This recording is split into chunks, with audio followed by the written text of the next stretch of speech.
Le Covid-19, soyons clairs, est un problème de santé publique grave. Au jour d'aujourd'hui, les médecins, les chercheurs et tous ceux qui les accompagnent ne sont pas encore en mesure de proposer des remèdes pour guérir ce mal, ni des moyens prophylactiques, des vaccins pour l'anticiper. On imagine les conditions dans lesquelles le personnel soignant doit faire face à l'arrivée des malades graves dans les formations hospitalières. Ce personnel n'a que sa compétence, son dévouement, sa compassion et son humanité à leur offrir. C'est beaucoup. Mais pour ce personnel, cela doit être terriblement frustrant. Cette difficulté fait qu'à partir de ce moment, ce problème cesse de n'être plus qu'un problème de santé. Il devient un problème de logistique. Comment faire pour que ceux qui arrivent dans les hôpitaux y soient traités par ce personnel dévoué de façon digne pour eux, les malades, comme pour le personnel soignant. Ce problème devient donc un problème de logistique, et puisqu'il s'agit d'un problème de logistique, il s'agit aussi et forcément d'un problème politique. Je voudrais donc dire que les médecins, les chercheurs et ceux qui les accompagnent doivent absolument continuer à faire ce qu'ils font le mieux. Mais le problème de logistique qui se pose aujourd'hui ressemble beaucoup à des problèmes de même nature que nous pouvons rencontrer ailleurs dans d'autres domaines. En tant qu'ingénieur des télécommunications, spécialiste donc de la modélisation informatique des réseaux et de l'exploitation de ceux-ci, je suis depuis très longtemps confronté aux mêmes difficultés logistiques qui sont comment faire pour absorber des flux importants de demandes qui arrivent dans un contexte de ressources limitées. Et ce problème, nous trouvons des solutions. C'est donc dans ce contexte-là que je me suis permis de réaliser une étude en me fondant sur les informations disponibles pour apporter un complément à ce que font les autres corps de métier qui sont concernés. La question de fond aujourd'hui est celle du déconfinement. Comment déconfiner? Quand déconfiner? J'ai essayé, lorsque j'ai pris connaissance du projet d'allocution de Monsieur le Président, de voir comment détourner certaines fonctionnalités que nous utilisons dans les télécoms pour quantifier les conditions de ce déconfinement-là.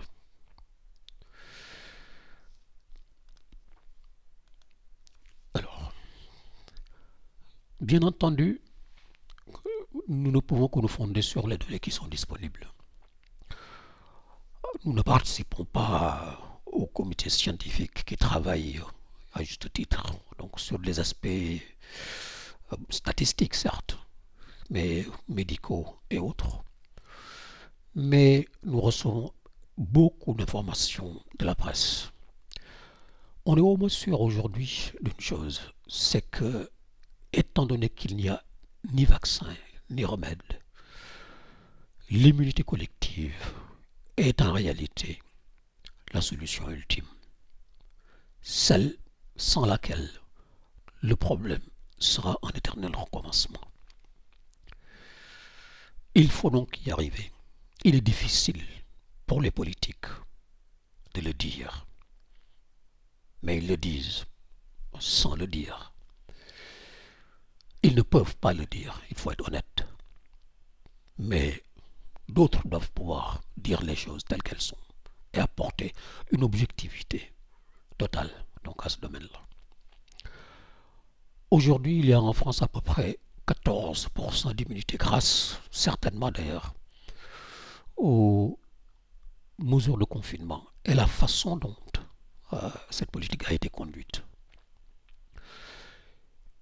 Je l'ai déjà dit, il n'y a pas d'espoir qu'un vaccin spécifique soit disponible dans les mois qui viennent. Je pense qu'il faudra attendre 6 mois, 1 an au moins. Mais ce sera trop tard pour l'économie, ce sera trop tard pour la santé. L'objectif du confinement, soyons clairs, n'est pas d'empêcher la propagation du virus. Parce que tant que le virus existera quelque part et que donc les populations ne sont pas immunisées, ils seront susceptibles donc d'attraper cette maladie. Ce qu'il faut comme objectif donc au confinement et au déconfinement, c'est de faire en sorte que lorsque les malades qui sont inéluctablement à attendre donc dans les formations sanitaires, lorsque ces malades-là arrivent, que les capacités disponibles soient suffisantes pour pouvoir les accueillir dignement.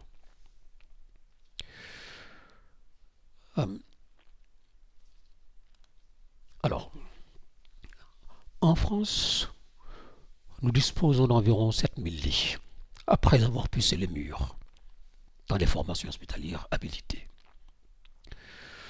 Bien sûr, tout le monde le dit, tout le monde le sait, le déconfinement ne peut être que progressif, compte tenu justement du fait que ces 7000 lits qui sont disponibles ne seront pas suffisants pour pouvoir accueillir tous les malades d'un seul coup. L'économie du pays est déjà sérieusement affectée et un arrêt prolongé de l'activité provoquerait d'autres victimes dont le nombre serait très certainement très très important. Sur 100 personnes infectées, on le dit dans la presse, 50 sont asymptomatiques, les autres développent une grippe normale, entre guillemets, et parmi eux, 15%, soit 7,5% du total, développent une maladie grave.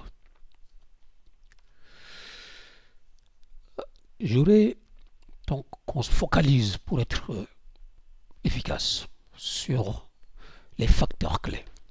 Le nombre de lits disponibles et accessibles constitue le nœud gordien de la stratégie de déconfinement. On en connaît le nombre.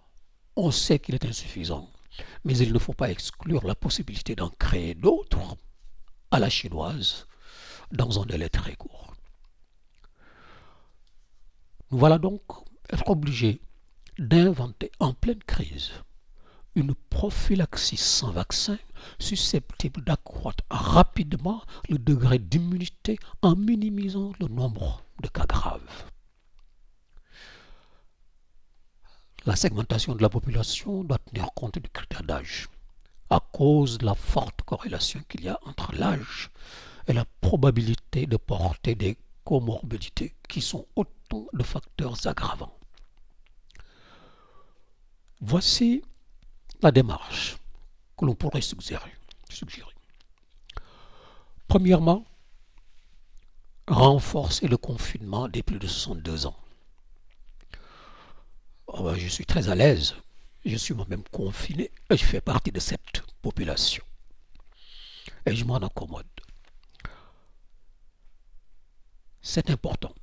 Il faut ouvrir progressivement les activités éducatives. C'est important. Commencer par là et de façon progressive. Après le déconfinement du secteur éducatif, il faut réactiver progressivement les activités professionnelles, locales. Je dis bien locales parce que donc, les mouvements entre villes et entre pays, et la France et d'autres pays, ces mouvements-là doivent continuer à être contrôlés. Naturellement, nous ne parlons pas donc du transport cargo de façon générale, parce qu'on a besoin de médicaments, et ils ne sont pas tous fabriqués ici. On a besoin de denrées alimentaires, ils ne sont pas tous produits ici, etc. C'est une fois donc cette phase-là que nous allons calculer et quantifier terminée, que l'on pourra envisager la levée complète du déconfinement pour tout le monde.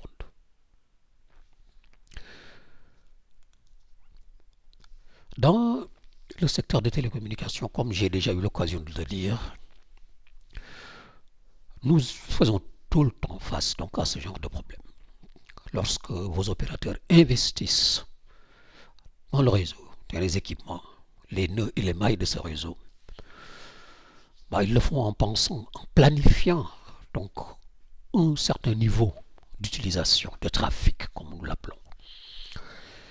Et évidemment, comme il n'est pas possible donc, de mettre des capacités infinies, on s'autorise donc une probabilité de rejet qui soit conforme avec ce que le consommateur peut accepter. Donc, le P indice N que reflète donc cette formule qu'on appelle la loi d'Erlang, B, est la probabilité de voir un malade grave non admis parce qu'un lit n'est pas disponible. Pour fixer les idées, nous prendrons cette probabilité égale à 1 sur 1000, c'est-à-dire que sur 1000 malades qui se présentent au système sanitaire français, les 999 doivent pouvoir être accueillis immédiatement et sans délai. Aucune attente. Le facteur T que nous avons ici est ce qu'on appelle ce que nous appelons le trafic, qui est le taux cumulé d'occupation des lits sur une période d'observation donnée.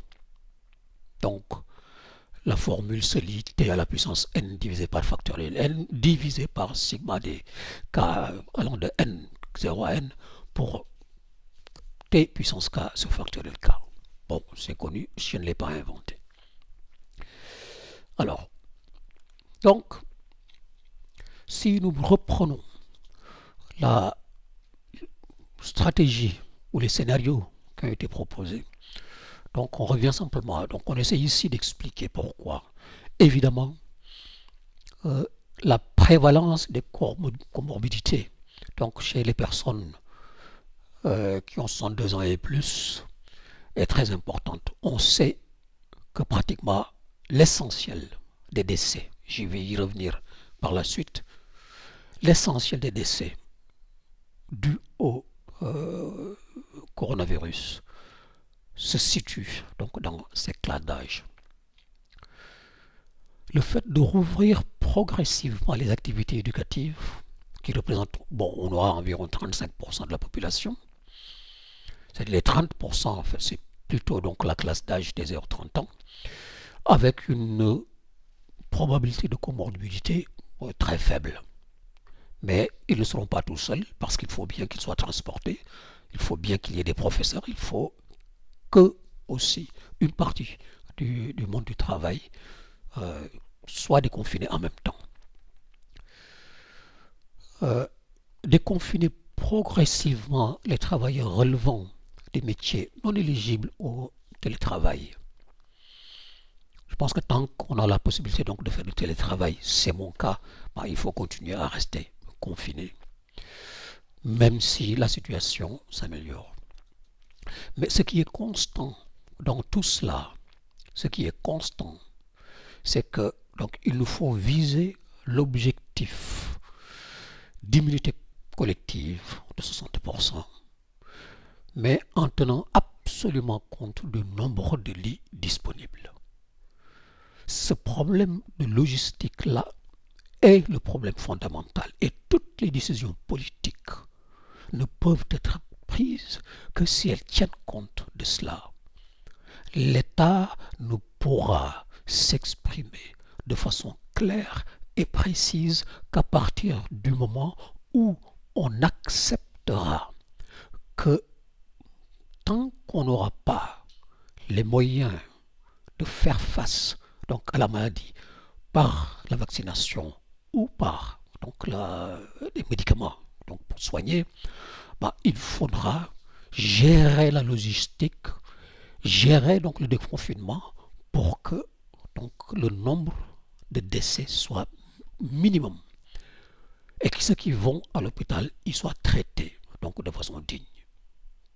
Nous avons déjà le personnel qui a toutes les qualités pour ça, mais ce personnel-là, tout seul, donc ne pourra pas faire cela. Il leur faut des moyens. Alors, donc, si nous revenons donc à notre petite relation de calcul donc, de cette probabilité de rejet, nous avons détourné, comme le fait l'industrie aujourd'hui, un tout petit module donc d'un simulateur que nous avons et qui nous permet de travailler avec le secteur des télécommunications.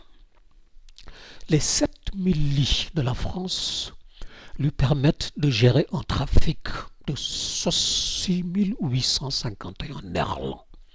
Bon, c'est le résultat donc, de la formule que je vous ai montré tantôt.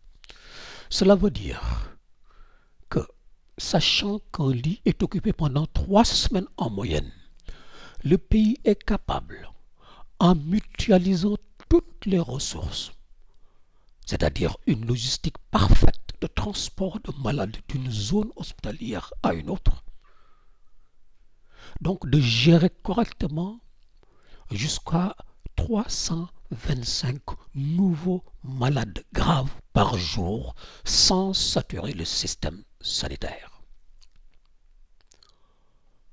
Bon, l'Allemagne, si on tient compte du nombre de lits qu'il a, peut en accueillir jusqu'à 705. Donc, dans certaines circonstances, je pense que la coopération avec l'Allemagne doit rester donc une perspective à ne pas exclure. Voici par ailleurs quelques indications venant de Chine et de BFM.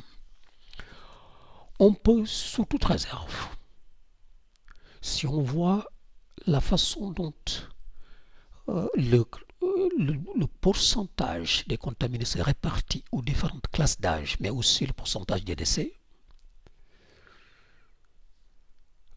on peut, en faisant quelques calculs, en déduire que pour ce qui concerne donc, le système éducatif, on pourrait avoir besoin de faire face à quelque chose comme 42 567 malades à prendre en charge. Donc, mais évidemment, ce ne sera pas dès le premier jour. Donc tout cela va s'étaler dans le temps. Nous allons donc procéder aux calculs qui permettent de déterminer comment et durant combien de temps. Mais on sait que donc le monde éducatif n'est pas, tout le monde n'est pas au même endroit. Donc tout le monde ne peut pas se contaminer les uns les autres comme ça. Les écoles sont dans des villes différentes, même dans la même ville, donc dans des quartiers différents, etc., etc. Donc ce sont des clusters, de nombreux clusters. Il faudrait donc en toute rigueur et avec toutes les informations disponibles, bon, on aurait pu à la limite faire tous les calculs école par école. Les crèches, les écoles, les collèges, les lycées et même l'université. Mais nous n'avons pas les informations pour pouvoir faire ça, donc il faut faire avec ce qu'on a. Donc j'ai tout simplement réparti cette population-là donc sur 100 clusters. Ça aurait pu être 200, j'aurais pu prendre 300, mais je prends 100 clusters. Il faut quand même faire cette clusterisation parce qu'en matière de calcul, la formule que je vous ai montrée, même si elle n'apparaît pas là-dedans, montre que la relation entre le flux de demande et les canaux de traitement requis, cette relation-là, elle n'est pas linéaire, elle est logarithmique. Donc, ce n'est pas la même chose de regrouper tout le monde que de les répartir. Ce qui veut dire quoi? Ce qui veut dire que donc ici, en clusterisant, en mettant ces 100 clusters, donc on se rapproche plus donc de la réalité que si on avait considéré tout ça donc en un seul bloc. Alors, ce qui est important, ce qui nous paraît essentiel dans la gestion de cette logistique-là, c'est de maîtriser le nombre de nouvelles contaminations jour après jour. Donc, la relation que vous avez ici me permet de calculer xn, le nombre de nouvelles contaminations par jour. Le facteur lambda, c'est le nombre de personnes approchées chaque jour par toute personne infectée et non confinée. Les médias annoncent un lambda de 3. Nous allons travailler avec cela. P indicé, c'est la population du cluster concerné. Donc, comme nous avions 42 600 et quelques, et que j'ai divisé par 100, donc il va m'en rester 426 pour chaque cluster. Mais évidemment, par la suite, donc il faudra élargir pour tenir compte de l'ensemble du besoin national. Pour ce qui concerne le secteur éducatif, étant donné que les mesures de confinement ont été prises rapidement et que on peut estimer que les écoles, les crèches, les écoles, les collèges, les lycées, les universités ont été préservés très rapidement, le nombre d'immunisés donc dans cette population, cette catégorie-là, donc n'est pas extrêmement important. Donc j'ai commencé au jour 0, donc en imaginant simplement qu'il y ait une personne contaminée. S'il y a plusieurs personnes contaminées, donc l'évolution du XN sera beaucoup plus rapide. Plus rapide, beaucoup plus, ça dépendra du nombre. Si nous regardons donc le résultat du calcul de la formule que nous avons ici, mais combiné évidemment donc au calcul donc, de capacité ou de taux de rejet que j'avais déjà réalisé, nous donne ici l'évolution, là où sur la colonne, l'avant-dernière colonne, nous donne l'évolution du nombre de contaminés jour après jour. 1, 3, 12, 47, 162, 201. Et à partir donc du 4e jour, on atteint pratiquement donc la contamination de l'ensemble. Je parle de contamination, je devrais parler plutôt donc d'immunisme, parce que l'objectif n'est pas de contaminer. L'objectif est de faire en sorte que ceux qui sont contaminés puissent trouver donc des conditions acceptables de traitement.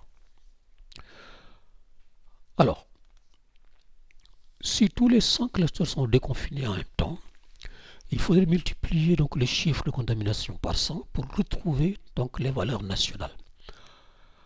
En partant de l'hypothèse que 50% seront asymptomatiques et que des 50% qui restent, 15% auront besoin d'une hospitalisation, il faudrait un nombre de lits pour accueillir en moyenne 533 malades par jour. Cette capacité n'est pas disponible en France. Il faut en conséquence séquencer la remise en route du secteur éducatif pour que le besoin ne dépasse pas les 325 lits par jour dont nous disposons. On notera néanmoins que ce processus d'immunisation contrôlée se ferait en 5 jours, ce qui est une très bonne nouvelle. Si le processus était appliqué à 3 segments, par exemple, on peut imaginer déconfiner d'abord tout ce qui est crèche et école primaire, puis le secondaire, puis les universités. Avec, comme vous pouvez le voir ici, les calculs que nous avons faits, donc on aurait besoin d'une semaine pour chacun pour pouvoir développer en réalité donc son immunité. Et il ne faut pas qu'il se chevauche, donc il faut se laisser pendant une semaine, donc le primaire, pendant une semaine le secondaire et pendant une semaine donc le supérieur. Alors, en procédant ainsi, nous réussirons à juguler donc le mal, mais en comptant uniquement et exclusivement sur les 325 lits disponibles par jour. C'est mal dit. 7000 lits sont disponibles, mais on peut accueillir un flux de 325 malades graves par jour. Donc avec cette segmentation-là, en 3 groupes, chaque groupe étant traité pendant une semaine, déconfiné, et décalé d'une semaine, donc d'un groupe à l'autre, nous n'avons pas besoin de capacités supplémentaires. Alors, une fois cela fait, il faut immédiatement enchaîner avec la reprise des activités professionnelles, enfin celles qui n'ont pas déjà été relancées. D'ailleurs, en fait, les activités professionnelles n'ont pas été complètement arrêtées et cela explique sans aucun doute la pression qui s'est exercée ces dernières semaines sur le nombre de lits des hôpitaux. Nous ferons l'hypothèse, compte tenu des 14% dont nous avons parlé, que 10% de cette population-là a déjà rencontré le virus et peut éventuellement, si elle n'est pas complètement immunisée, transmettre donc le virus à d'autres. Si on regarde la pyramide des âges en France métropolitaine, on voit qu'entre 30 et 62 ans, cette population-là représente 38,36% de l'ensemble. Les statistiques que nous avons montrées tantôt, de ces statistiques, on peut tirer le fait que cette classe d'âge-là supporte 20,25% des décès du Covid.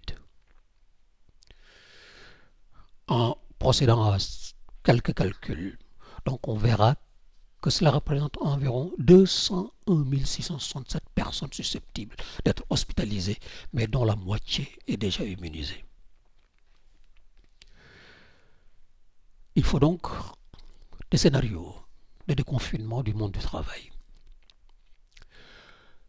Il s'agit de répondre à la question de savoir, pour un facteur lambda donné, combien d'étapes et pour quelle durée il faudra organiser le déconfinement pour rester dans les limites des 325 malades graves par jour que représente la capacité de 7000 lits dont dispose la France. Le facteur lambda fluctue naturellement avec le degré de confinement. Je vais donc paramétrer ce facteur. Bon, le lambda égale 3, dont on parle beaucoup dans la presse, mais certains parlent aussi donc de 2 et 3, donc je vais aussi envisager lambda égale 2.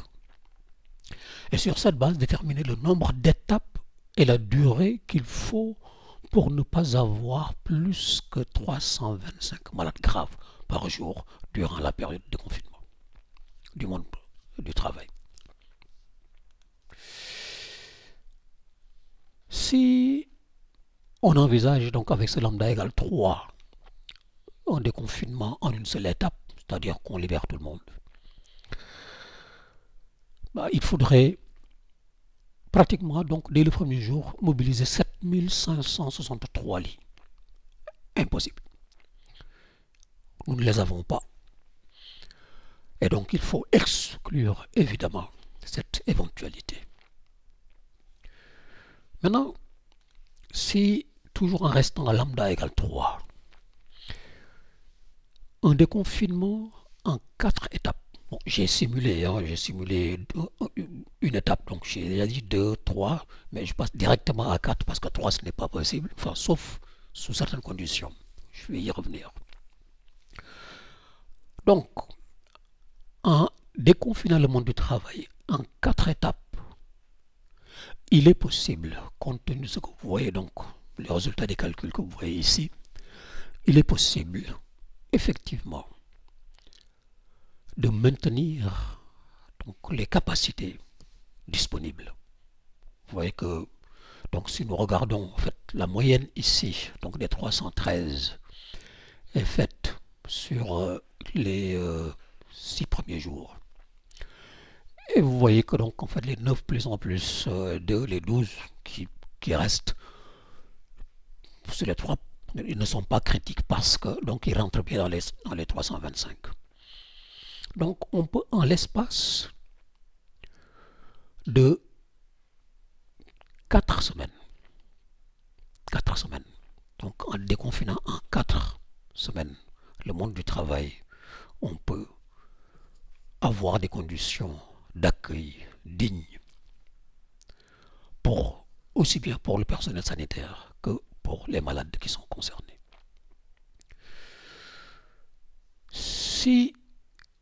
Mais 4 semaines c'est long pour les raisons que tout le monde connaît. Avec le facteur de lambda, on pourrait imaginer donc un peu une solution à la chinoise, c'est-à-dire de voir l'épicentre donc, du coronavirus, donc de la maladie, pour ce qui concerne le monde du travail, et essayer donc de mettre en place, en profitant du temps qui nous sépare de ce moment-là, les moyens de mettre en place donc, un hôpital provisoire qui pourrait accueillir par exemple 1000 lits. Le déconfinement serait donc possible en 3 phases. Et chacune de ces phases durant environ 5 à 6 jours. C'est une bonne nouvelle. Donc on ne saturerait pas les capacités, parce que comme vous pouvez le voir, donc on aura besoin de... En fait, la moyenne sera de 360 malades, nouveaux malades par jour, en moyenne. Mais donc avec les 1000 lits supplémentaires, nous porterions la capacité de 325 à 373. Est-ce qu'on peut le faire? Est-ce qu'on doit le faire? C'est une question politique. Si maintenant nous simulons donc le cas lambda égale 2, ça c'est vraiment pour que ceux qui sont en charge de ces questions, si cette tentative-là peut leur servir à quelque chose, qui voient exactement les situations qui sont mesurées, que eux-mêmes, donc ils mesurent, pour pouvoir adapter donc, les formules, donc elles sont dorénavant publiques, donc ils peuvent les utiliser pour pouvoir voir exactement si les stratégies qu'ils ont sont en conformité avec cela. Donc, une seule étape, même avec lambda égale 2, donnerait exactement les mêmes résultats. Impossible. On sature tout de suite. Alors, si maintenant on a lambda égale 2 et on déconfine en 3 étapes. On voit ici que donc il faudrait 8 jours pratiquement par étape. 8 jours. 3 étapes, 8 jours, 3 fois 8, 24. Donc ça fait un peu plus de 3 semaines. Disons 4 semaines, pratiquement. Si bon, on observe une certaine souplesse.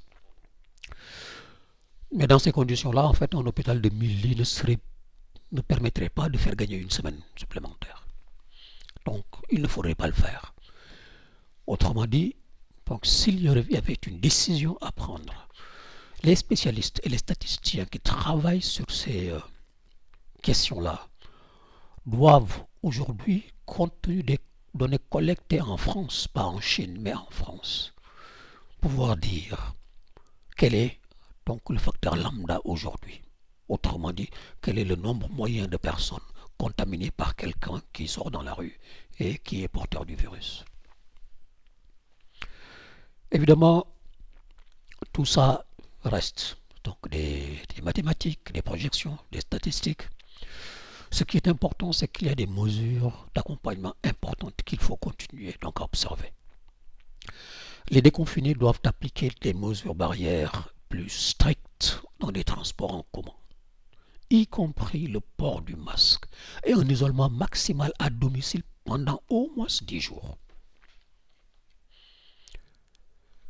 Il ne faut pas que les enfants qui reviennent de la crèche ou des écoles ou d'ailleurs contaminent donc les personnes qui prennent des transports en commun, contaminent surtout donc les personnes qui n'ont pas pu sortir de chez eux parce que donc ils sont encore en confinement. Et je pense en particulier donc aux personnes qui ont un certain âge, mais aussi les parents directs de ces enfants-là. Donc, le confinement doit être plus strict encore pour ceux qui sont déconfinés lorsqu'ils sont en dehors de leur lieu d'activité. Je ne pense pas qu'il soit possible de faire porter des masques à tous les élèves. Donc, par contre, les professeurs devront avoir un masque. Mais quand les élèves sortent donc, de l'école et qu'ils doivent rentrer chez eux, il faut qu'ils soient protégés.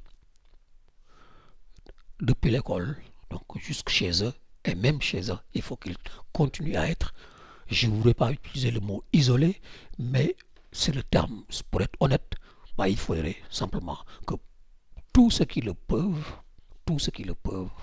observent à l'intérieur même de la maison, donc en confinement sur le confinement, pendant une dizaine de jours. C'est très difficile, mais c'est possible pour certains. Ça ne sera plus moins pour d'autres. Une autre chose qui me paraît importante, c'est que le déconfinement, ça ne veut pas dire liberté totale.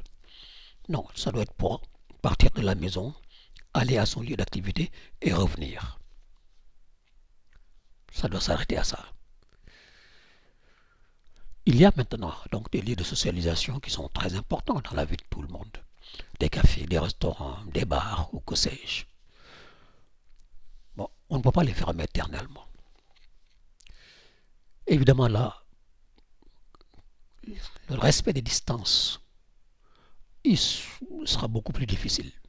La proximité, donc, il est beaucoup plus importante. Les gens y vont pour ça, pour être ensemble, pour pouvoir discuter, rigoler, enfin bref. Même si aujourd'hui, donc, l'ambiance n'est pas vraiment à cela. Mais il faut que ce soit contrôlé. Si j'avais une suggestion à faire, c'est qu'on les ouvre à condition qu'un test sérologique ait été fait par les personnes qui y vont. Est-ce que d'ici là, donc, les tests seront suffisamment fiables pour pouvoir le faire? Si ces tests-là sont fiables tout de suite, il faut commencer dès à présent. Et ne pas fermer tout s'il y a possibilité donc, de réduire donc, la péjoration forte qu'exerce quand même cette, cette pandémie sur l'activité de secteurs qui sont importants pour la société. Si la corrélation inverse dont on parle entre la vaccination au BCG et le développement de la Covid se confirme, c'est-à-dire s'il est confirmé que partout où les populations sont encore vaccinées contre la tuberculose, le Covid a du mal à se développer ou ne s'est pas développé du tout, bah, il faudrait peut-être envisager de tester, cette fois-ci, donc des tests sérologiques, virologiques, de tester et de vacciner ceux qui ne sont pas malades. Bien entendu, si entre-temps, bon, un remède est trouvé, on a beaucoup parlé donc de la chloroquine, bah, il faudrait, donc comment, mais d'autres molécules aussi sont concernées par les études, bah, il faudrait traiter parallèlement donc l'ensemble des populations concernées. Bon, pour ma part, mais c'est vraiment personnel, j'ai consommé donc la nivaquine avant l'âge de 7 jours. Je n'avais pas encore de nom. Je n'étais pas baptisé. Mais bon, je n'ai pas de jugement par rapport à ça. Ce qui est sûr, c'est que bon, je ne suis pas mort. En conclusion, les données disponibles ont permis de travailler sur le mainstream, c'est-à-dire donc vraiment sur l'axe principal, en étant conscient qu'il y a bien des ramifications dont il aurait fallu tenir compte en toute rigueur. Alors, qu'on ne me fasse pas de procès en disant oui, il a oublié ceci, ou il a oublié cela, il aurait dû faire ceci. Tout cela est possible si on avait le temps et si on avait toutes les informations disponibles. Mais ce qui est important, nous, dans notre métier, quand nous faisons donc de l'ingénierie des réseaux, c'est d'être capable de travailler dans un environnement où les données sont soit insuffisantes ou de mauvaise qualité et de trouver donc dans notre tête les moyens qui nous permettent de sortir quand même des résultats corrects sans pour autant attendre d'avoir toutes les données dont on aurait besoin. Ce serait trop facile, bien entendu. Nous sommes dans ce cas-là, donc s'il vous plaît, je sais qu'on me tombera dessus, mais soyons raisonnables. Les calculs montrent néanmoins que terminer le confinement avant la mi-juin en France serait gros de tous les dangers sur le plan sanitaire, même si l'impact économique de ce délai ne manquera pas de susciter les critiques de ceux dont c'est le gagne-pain. Je pense qu'il faut accepter toutes les opinions, toutes les critiques, et savoir que donc certains ne peuvent pas faire autrement que de critiquer. Mais d'autres ne savent pas faire autrement que de prendre des décisions, même s'ils n'ont pas la certitude à 100%.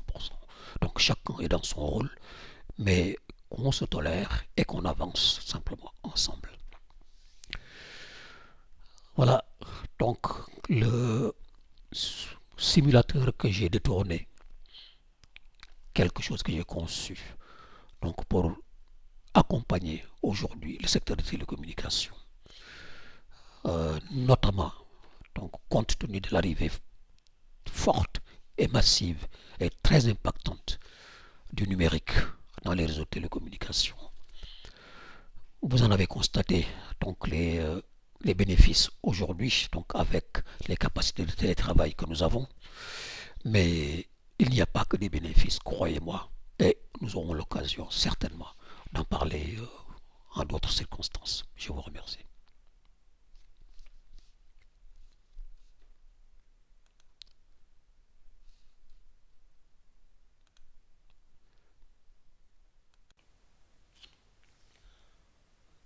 À tous mes partenaires habituels qui sont dans les pays, qui sont des clients des amis, mais aussi ceux que je rencontre dans les organisations internationales et qui doivent se dire mais de quoi ils se mêlent, Pape?